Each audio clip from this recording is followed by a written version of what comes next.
Welcome everybody to Dickens Turf Talk. Today we're discussing the most asked questions about this busy time of year, overseeding. I've got a panel of experts with me today that are going to be asked some questions and give their feedback on some of these answers that they hold some pretty deep knowledge on. So today I've got Jason Benefield, Drew Sullivan, and Mr. Justin Minot.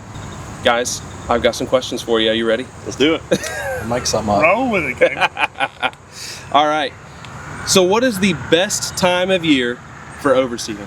And this comes from Milo W. out of Murfreesboro, Tennessee. What you got for him?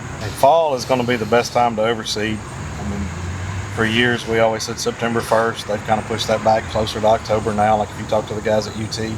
And it's all about soil temperatures. You know, Fescue is going to do better when the soil temperatures are between 50 and 70. Yeah. And it depends on who you ask and where you're at, what they're going to tell you. A lot of our guys now are probably more towards October, first part of it. I'm still go early. You know, my whole philosophy has always been, I don't care what the weather is when I put the grass seed on the ground. What's the weather going to be 2 weeks from then when the seed is starting to germinate? Yeah. You want to take advantage of as much of the fall to get roots under that plant before next summer. The more roots we can get under there before next summer determines how it's going to look in August, like here now. Okay. And so if you put it out and it's warm, it's dry, you know, a lot of people, or September there's no rain, it's hot.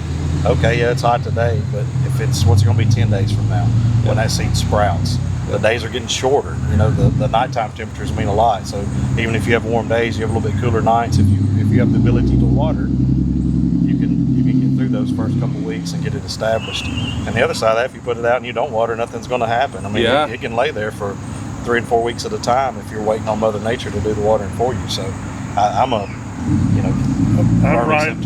right with you. If you look at Middle Tennessee weather, we get more rain in September than we do October. So that natural rainfall helps cut that irrigation or your watering. And I think the biggest fact is the fact that days are getting shorter. The later you put it out, the longer it's going to take to germinate. You know, we'll hear customers the first September come in and go, man, that seed germinated in 5 days. And you start waiting into October, and it's going to take you a little bit longer, and you're not going to get that root system. So, yeah, I think the earlier, the better. If I had one lawn to do, I'm going to do it the first 15 days of September, and I'm going to try to follow weather in those days. If I can see a rain pattern coming in, I might hold off, but I definitely think that's going to give you an advantage. Yeah. I would just add that the idea behind seeding in September or October is that we're getting 2 growing seasons before we hit the summer heat. Okay, so we're going to get the fall, it'll sit there for the winter, and we're going to get to grow through the spring.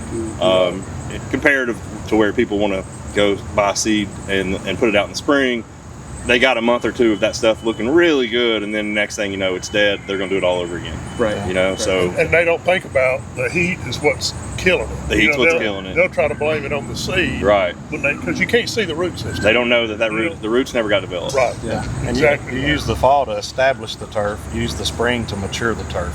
Grow it in. And if we can get it mature in the spring, now we're free to do pre-emergent. We're free to clean up any weeds we have with post-emergent. Yeah. Like you're maturing it, getting it hardened off for the summer instead of trying to get it healthy. He brings a great point that, you know, when folks want to, the biggest thing is if they don't do it in the fall, it's because they always want to do it in the spring. Well, if you do it in the spring, you can't pre-emerge. So you're in this, you're never going to win, you know. Yeah. The cycle is always, you know, you'll be buying seed at Home Depot every spring, you know. Yeah. You know, you come to Dickens, we'll tell you when to put it out, and you'll finally get the right start. But I mean, those folks, they literally do it like clockwork, and that's the idea behind all that. Tell you one other thing about, y'all just remind me talking about weed control.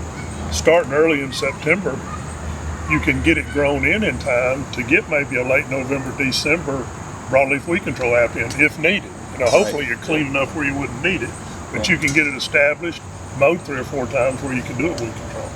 Yeah. Those are all great points. I loved how you said grow in the fall and mature in the spring. I mean, that's pretty good.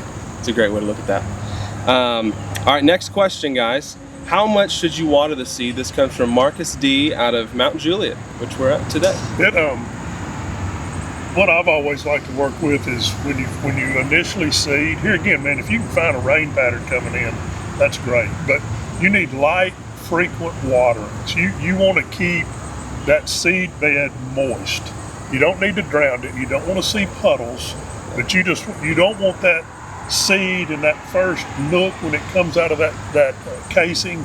You don't want that to dry up. So light, frequent waterings when you initially. So which is probably going to be every day. Right.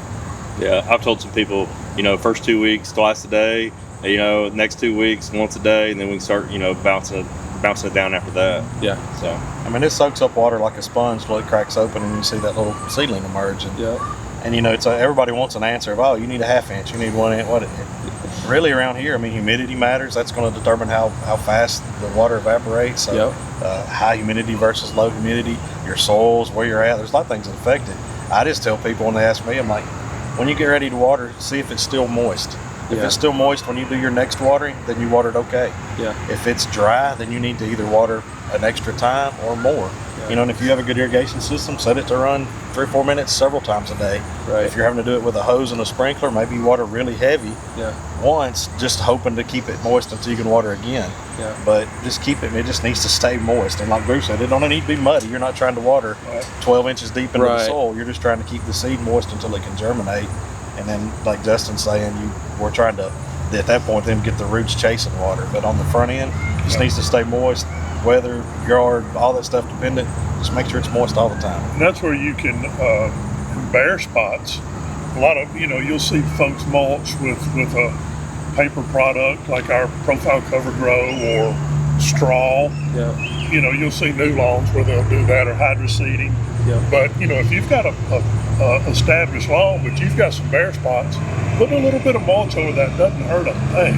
Now, you still want light to be able to get through. You don't want to form a mat over the top of it. But a little bit of cover grow to help hold that moisture in there really works. And you can tell that seed, if, that seed will start to swell, like Jason was saying. And if you don't, like a sponge. You don't see it swelling, you're probably not putting enough water.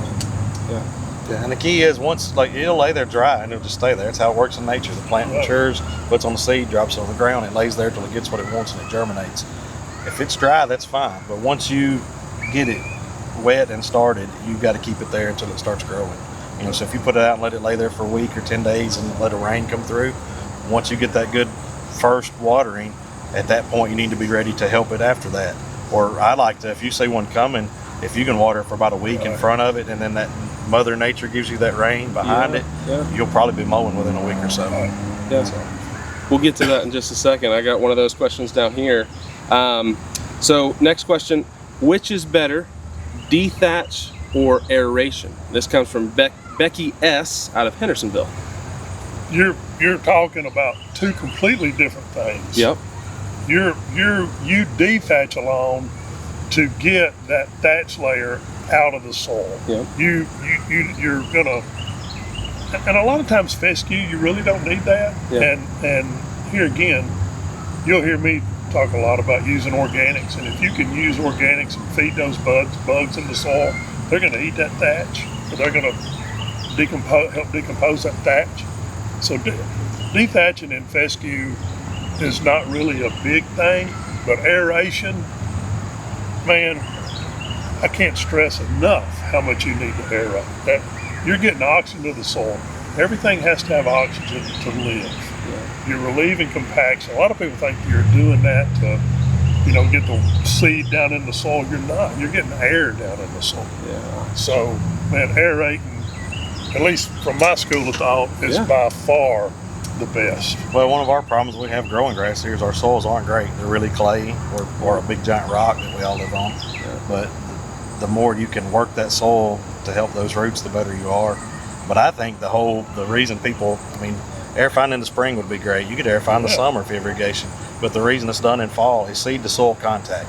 Seed to soil contact is key to how that seed germinates. If we set a seed on top of that plant over there, it's not going to germinate. It has to touch the soil. So you can do both. I think it's great. Let's say you pull cores with a core aeration. You've got those cores out there. If you wanted to let those dry a little bit and run a dethatcher across it, you're going to pull up some of that dead material that's in the lawn, and you're making more places for the seed to get to the soil. And actually with that, if you did a dethatching across those cords, you turn those cords into a native top dressing. You're taking your natural soil and you're kind of breaking it up and redistributing it. Now you've kind of top dressed with your native soil. You've opened the canopy up to get seed to the soil, and you're going to get good germination as long as you water and fertilize right. You'll have a good stand. So anything you can do to get seed to touch soil is good. Mowing a little lower, aerifying, verticutting, anything you can do to get seed to the soil. If we just come in there and threw seed over the top of this, some of it's going to make its way down and germinate, but you may get 25% of what you put out. Right. Or if we came through and prepped right first with some aeration, dethatching, mowing, you may get 80% of that you put out. You said a key word right there is prep. That, putting that seed out is the last step. Yeah. But prepping and getting that bed made, you can't do enough. The more you do, the better results you're going to have. I mean, like if you Harley rake this, if you killed it and Harley raked it, you'd get an incredible stand. Yeah. But hopefully we're working into a stand. We're trying to reestablish or thicken back up a lawn, and that's what we're doing. But around here, to me, like aerification in the fall when you seed, again, our soils aren't good. If you have an open channel in that soil that you can incorporate amendments into, that's a win. So like we push a lot of like organic based fertilizers. We blend up a 5-3-5. It's a poultry manure based product, has some rock phosphate and some other things blended into it. Yep. You come over the top after you aerify, and now you're trying to remineralize that soil. It's stuff that's going to be there over the next month or more, that as that seeds germinate, and it's going to push roots down those channels, number one, because it's easier. But it's got something to feed on there. So you've kind of done a pre-plant, and you've got a base of nutrition down for that seed, and you're trying to remineralize the soil. You're not just, you can fertilize and you're throwing things at the grass plant itself, but if you have a chance to feed the soil is what feeds the plant in the long run. So the more you can work that side of it, the better your grass will be over the long haul. You look at this site right here. Right. It's probably a lot of compaction. You can't see it, but there's asphalt right behind where we are. And this turf here doesn't look good as what's behind us, and it's probably because of what that soil is. We need to add something to that soil to where it can have more biology and have more life in it. I would add on the dethatching that you can see, you can visually see when it needs to be dethatched. You'll see yellowish grass, dead grass that's pushed down, and as you start, your healthy grass kind of starts getting spread out at that point. And as to these guys' point, it's definitely I think aeration is definitely the more effective thing for the soil and the biggest plus. But dethatching, at times is needed, but you can usually tell. Drew could walk the grounds and say, we need to dethatch or we don't. It's not just a scheduled thing, Right. So it's not a yearly thing like an aeration. You would say you need to aerate yearly, at least once, at least annually. Right. And at minimum, dethatching, that's not necessarily the case. And to Jason's point, when you do aerate, put something back in there. Don't just throw the seed out. Take the opportunity. Yeah. Put something in the body of your plant. Yeah, that's awesome. That's great information. Got another question for you guys. What is a blue tag label seed? This comes from John M. out of Brentwood, Tennessee. I'll start on this one. So this has been a big topic for the last 10 years when I've been dealing and selling seed. So here's what people think it is. Okay, so people think if that bag of seed has a blue tag on it, that I have no weeds in that bag, and there's going to be no POA in that bag, and it's just going to be a perfect bag of grass seed. Okay, here's what a blue tag actually is. So in these bags of seed, there will be a tag that'll tell you the varieties of seed that are on the bag. It'll also tell you, is there any other crop? It'll tell you, is there any weed seed in that bag? Okay, what the blue tag means is that the seed company has sent this plot of seed over to a third-party company, and they have verified that those 3 varieties that they told you were in the bag are in the bag. Okay, does it mean anything about POA? No. Does it mean anything about that there's no weed seed in it? No, absolutely not. So we could stick all that stuff in that bag, but as long as the 3 varieties that we say are on the tag are in the bag, it can come back with a blue tag. So what happens is, over the years, people got the wrong information, and we have to pay extra money for that blue tag, which means the customer has to pay extra money for that blue tag. And so when we're dealing with these higher end seed companies like we do, we're dealing with people that we have A-list varieties, which we can get into that conversation later. But some of the varieties that we have, we're not dealing with, sketchy seed companies that who knows what's coming back, right? Yeah. We got some really premium stuff in these bags. And so basically that blue tag is telling you that, hey, well, what we told you was in the bag is in the bag, but has nothing to do with POA, or weed seed, or other crop, anything like that. Just varieties. True varieties are grown. True varieties. Yeah. Yeah, there's so much stuff can be hidden on that seed tag. And that's one thing, when you come to Dickens, we'll talk about it if you want to talk about that seed tag. Yeah.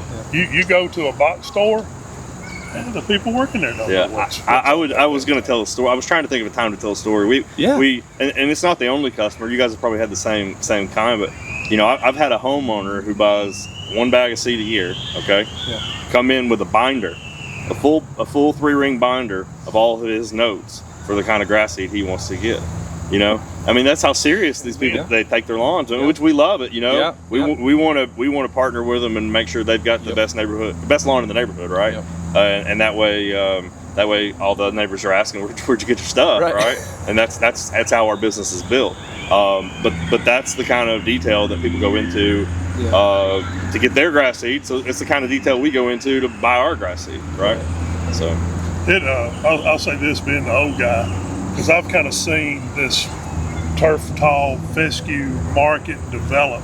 I mean, I can remember back in the late 70s, early 80s when the first ones were spec'd on, landscape architect jobs. I can remember the first time we ever saw them. And, that research and whatnot, heck yeah, it's better turf than the old Kentucky 31. Not that it's any tougher, but it's going to look better as a lawn.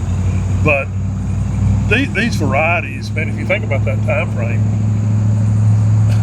and I don't want to knock science, but how much better can you get than a lot of what the varieties we have now?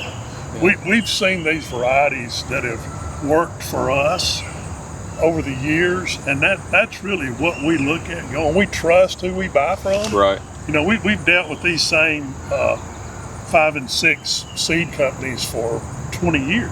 Yeah. And we know these guys, we know they're professional, we know they care what they buy and put in the bags. Where if you don't know where you're buying that seed, you truly don't know what's in that bag. But I'll also interject kind of what we were talking back on aerating.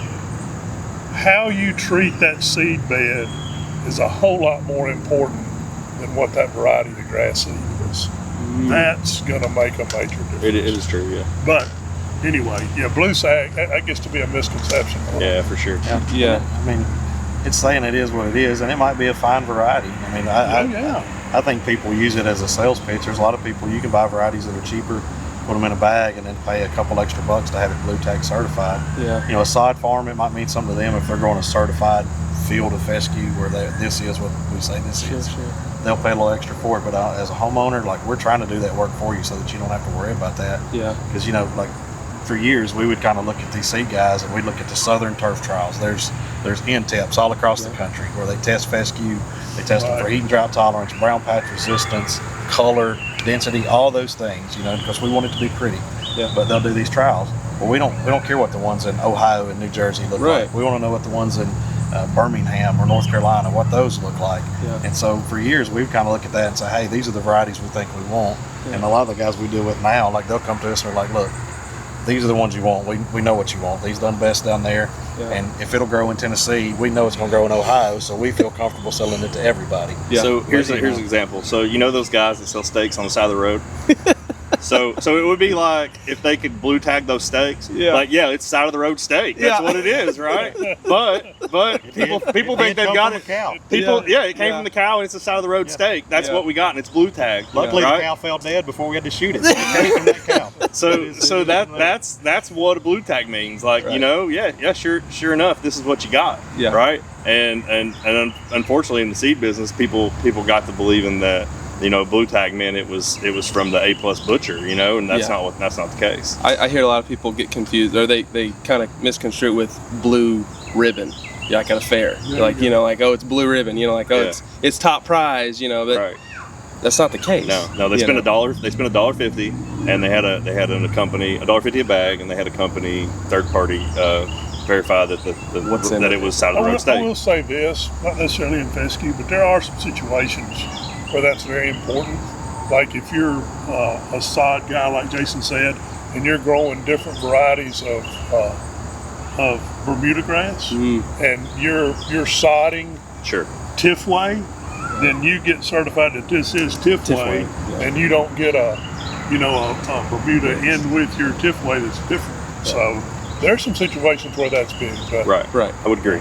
And most people don't realize the amount of testing that has to be done for that tag to get put on that bag anyway. Like minus the blue tag part, the amount of testing on that tag that comes on it. Yeah. Like most people be shocked at how much that's tested before it gets into this bag. Yeah. And so, I mean, you're adding another test just basically to say it is what it is. But at the point it's gotten to there, like it's kind of overkill. You know, it's not worth the extra money that they want to charge for it. Yeah. Good question. Yeah. So next question, how do you determine spread rate? And this is from Connor L. out of Franklin, Tennessee. How do you determine a spread rate? Connor. I think one, when you're overseeding, there's a different spread rate to whether you're overseeding or you're establishing. If you have a new house and you've started completely from scratch, that rate is different than if you were seeding this yard. So an overseed rate is about 3 to 5 pounds per 1,000 square feet. A bare dirt rate is about 8 to 10 pounds per 1,000 square feet. So you need to know how many square feet you have. So if you had 10,000 square feet, and let's say it was pretty thick, you might figure it, I need to be at 3 pounds. That's 30 pounds of grass seed. And you kind of want to cover that. If you have a thin area, a bad area, you can maybe go over that twice, get that back up. If your yard really struggled and it's thinned out through the summer, you probably want to be more at that 5 pound rate to try to get it back thick and get it back healthy. But as far as knowing your spread rate, you need to calibrate your spreader. If you can find an area like your driveway, clean concrete, spread it, sweep it up, and weigh it. If you really, if you want to know, You want to get dialed in. That's how we calibrate a big sprayer. If you want to be at 5 pounds, put 5 pounds in a spreader and cover 1,000 square feet with it. And if you run out at the end, you've got it right. And you can, really with seed, you want to go in multiple passes anyway. If you just try to go down and back, if you have a little fear, you're going to see it when it comes in. Like it'll be there. So you want to go kind of front to back, maybe side to side, make a cross, make an X. The more passes you can make over that yard, it's a lot more walking and it's a lot more work. You'll get a better stand in the long run, more uniform. Yeah. And the other part of that, if a guy doesn't want to go to the trouble of calibrating and being spot on, you can kind of go lightly over it. Right. Knowing, hey, I'm trying to get 30 pounds over this area, or I need to get 60 pounds over this area. Have the amount of seed you need, and just kind of as you go, you can kind of adjust until you get it evenly covered. I'll say this, with grass seed, and the salesman in me doesn't really want to say this, but you don't want to get it too heavy. If like saying 8 to 10 pounds per 1,000 on a bare lawn, 15 isn't going to make it better. Right. That plant needs room to mature. I mean, you've got thousands of individual plants that you've got growing, and it needs to get a root system, and you don't want it crowded to where it can't get a root system. So, we got ourselves stick a big guy to those reins. Because he lost. He might be lost, man. That's my new golf clubs. Smokey and the Bandit. Yeah. Right. Won't be a scratch I would golfer next say week. back on Drew's point, if you, for example, if you ever spill grass seed in a lawn, it's not, you could put a ton of grass seed in a spot, it's not going to live. Those roots don't have any room to get in there, and so all that's going to. I tell people, because we'll sell people, and we're like, hey, you really only need 30 pounds. And we're like, well, I just put the whole bag out, it'll be good, right? Like, well, it's kind of like, think about putting goldfish in a bowl. One goldfish in that bowl, and he's happy. He's loving life. He's going. 100 goldfish in that bowl, it'll be a bad day.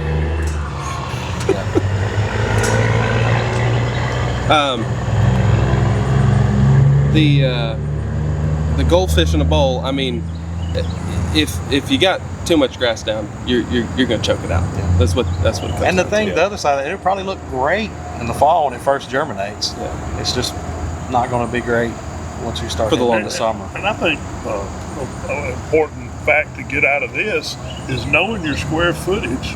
Don't just assume you've got a quarter of an acre.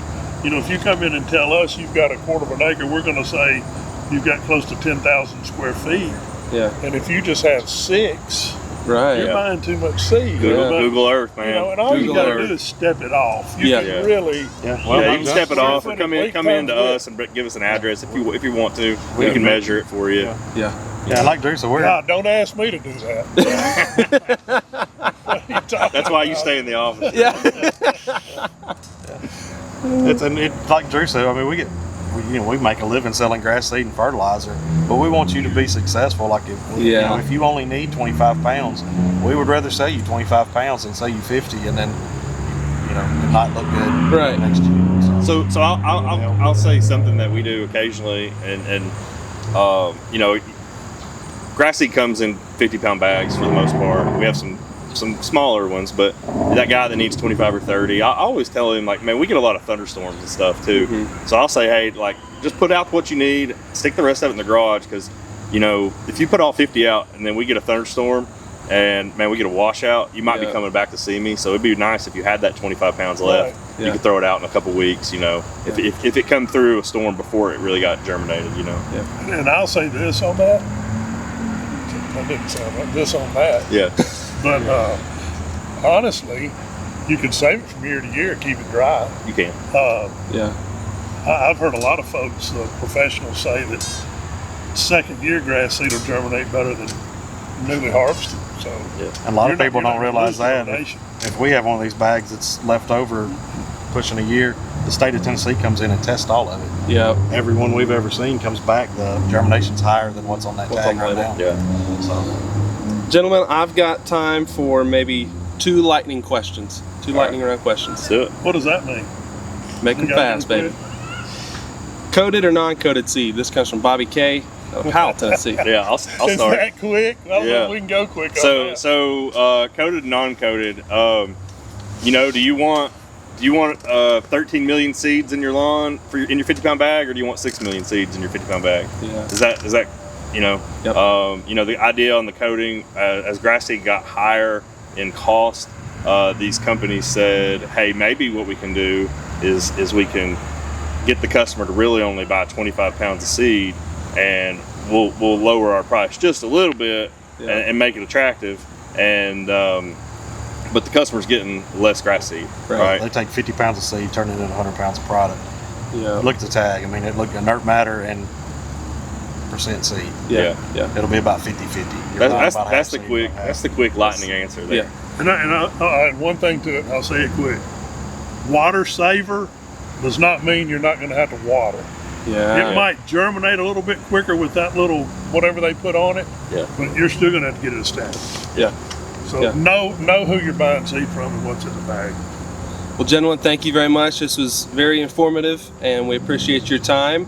Guys, come back and see us next time. Visit our website at www.dickenssupply.com or visit one of our 10 locations to come get your grass seed this fall. See you next time.